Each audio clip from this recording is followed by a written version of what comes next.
Good morning guys! So this is our part 2 of Shanghai travel vlog.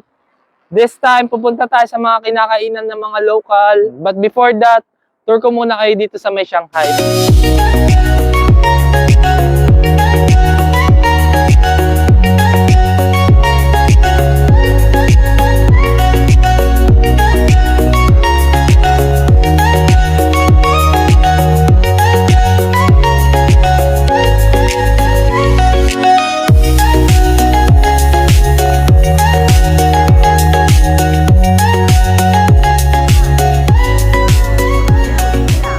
First food trip natin for today dito sa bilihan ng Siopaw. Let's go, tingnan natin. Meron sila ditong marinated egg for 16 pesos. Tapos Siopaw nila ay 24 pesos yung meat. Yung vegetable ay 20 pesos. Ganyan nila ginagawa. Linis din dito ng mga food. One meat. Yes. One vegetable. Pag di tayo magkaintindihan, kailangan natin gumamit ng Google Translate. Ang payment niya, kailangan Alipay. Ayan, no? Wala ditong cash guys, ha? Puro Alipay dito, parang Gcash siya. So, naka-order na tayo. 2 siopaw, tsaka isang marinated egg. And first snack lang. Mamaya titikman natin. Second stop natin. Kain naman tayo dito sa mga kinakainan ng lokal. Try natin dito. Pasok tayo. Sobrang lamig sa labas. Sa mga restaurant nga pala dito, meron mga free hot tea. Tapos free soup. Ganyan yung itsura ng kitchen nila. Tapos ito yung mga tinitinda nila. Yan. Ito 50 pesos lang to. Nakain na tayo. Bali, ganito pala ang order dito. Kailangan nyo i-scan yung QR. Tapos lalabas na doon yung menu. So, in-order namin ay beef wonton. Itong lamb skewer or inihaw na lamb ay 40 pesos. Yung chicken, sobrang mura lang yan. 50 pesos lang yan. Tapos xiaolong bao, nasa mga 150. Ganyan kamura yung food dito. Tara, kain tayo. So, tikman natin yung lamb skewer. Ang sarap. Para siyang pinaghalo na beef tsaka pork. Tapos meron silang spice kaya lalong lumalasa yung flavor ng lamb. Tikman natin yung beef wonton nila.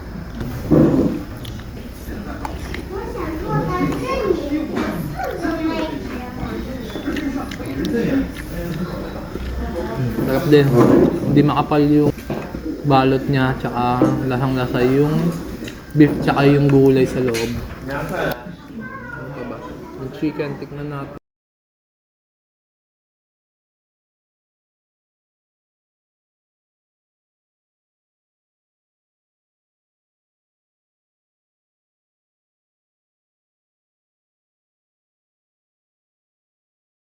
So, tikman naman natin yung binili natin kanina na siopaw tsaka marinated egg. Mukha siyang adobong itlog.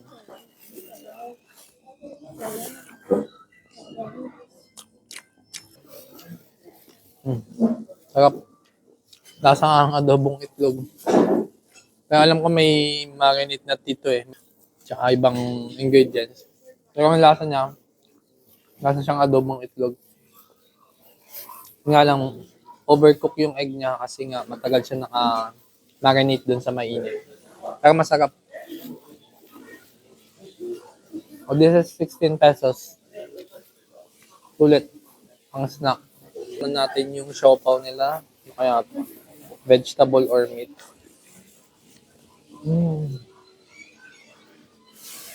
Vegetable. Masarap din. Onion leeks yung laman niya. Tapos may kasamang pork. Na hindi nakakaumay yung lasa. Ulit. For 20 pesos. Tikman natin yung meat. Walang siopaw sauce dito guys ha. Hindi uso. Hindi rin uso sa kanila dito yung soy sauce. Hindi sila mahilig sa masyadong maalat. Meron dito mga sausawan ng xiaolong bao. Pero suka. Let's try. Sarap ng meat niya. Dami oh. Ulit. Yung lasa ng meat niya is lasang meatballs. Pero meron siyang kasama na vegetable. Celery yata to tsaka onion leeks kaya hindi nakakaumay. Sarap.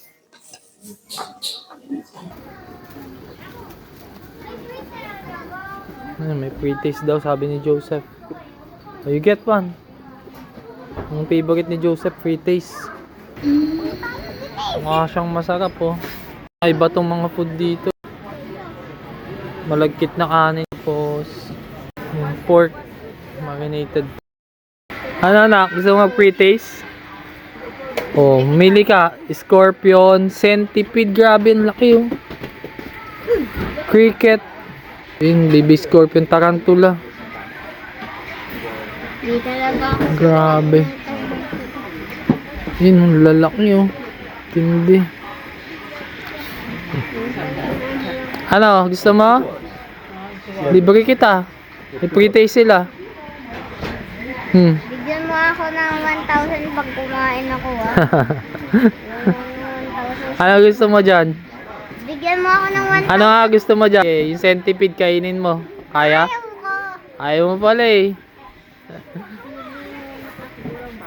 Ipili ka muna. Talaga gusto mo 1,000 ha. Ang laki ng barbecue. Magkano skewers nila dito? Divided by 35 yung malaki, yung 20 yung maliit. Nakita kami ng store dito.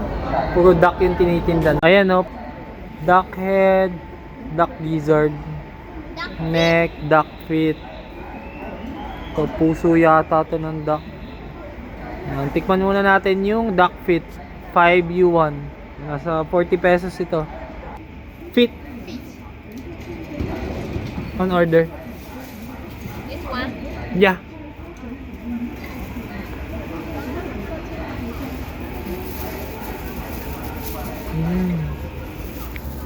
Okay. Okay. Mukha siyang paa ng dinosaur oh. Tingnan natin kung masarap to. Kunti ng laman niya. Puro buto. Mahal din kasi 40 pesos na to. Daddy. Delicacy yata kasi ng mga duck dito. Daddy. Duck sa atin. Ang anghang. Mas matapang yung anghang kasi yung sa lasa.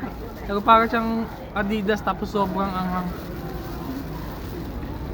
Ka-type sobrang anghang. Oh, Joseph. May nakukuha ka ba? Oh, ito. Duck. Sarap. Masado sa'yo? Ito, hinimay ko na. Masado daw kay Joseph. Puro buto, walang laman. Di sulit, 40 pesos na isa. Buti pa si Joseph na tripan. Mahilig yata sa mga eh. 您也蛮想小龙、新郎高汤锅、上海生煎、锅贴、手工拉面、刀削面、老鸭粉丝汤，都是老上海菜品质。老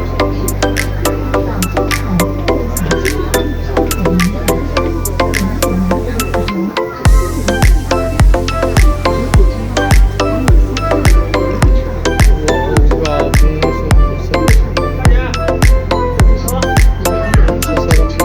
给您的。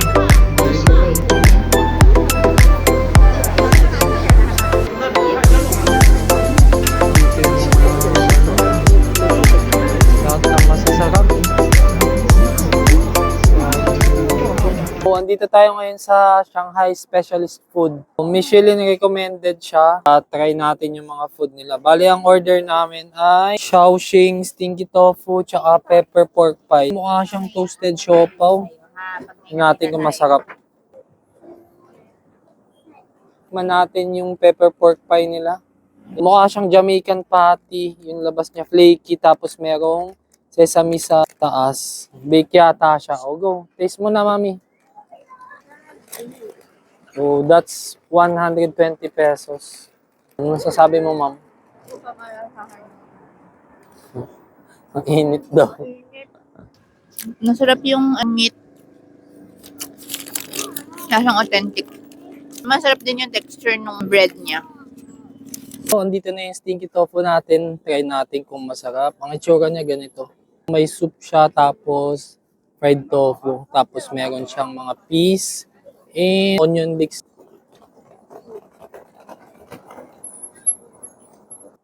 Itong tofu, common fried tofu siya.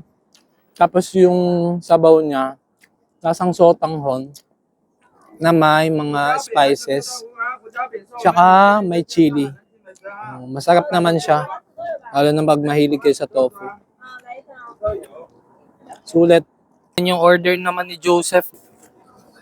Chop. Parang kalasa na yung Lamb. skewer. Di ba lasa siyang crab? Hindi, parang may skewer na sauce siya. Kapag sa mga spices sa skewer. Pasado sa'yo? Dito na nagtatapos ang aming travel vlog.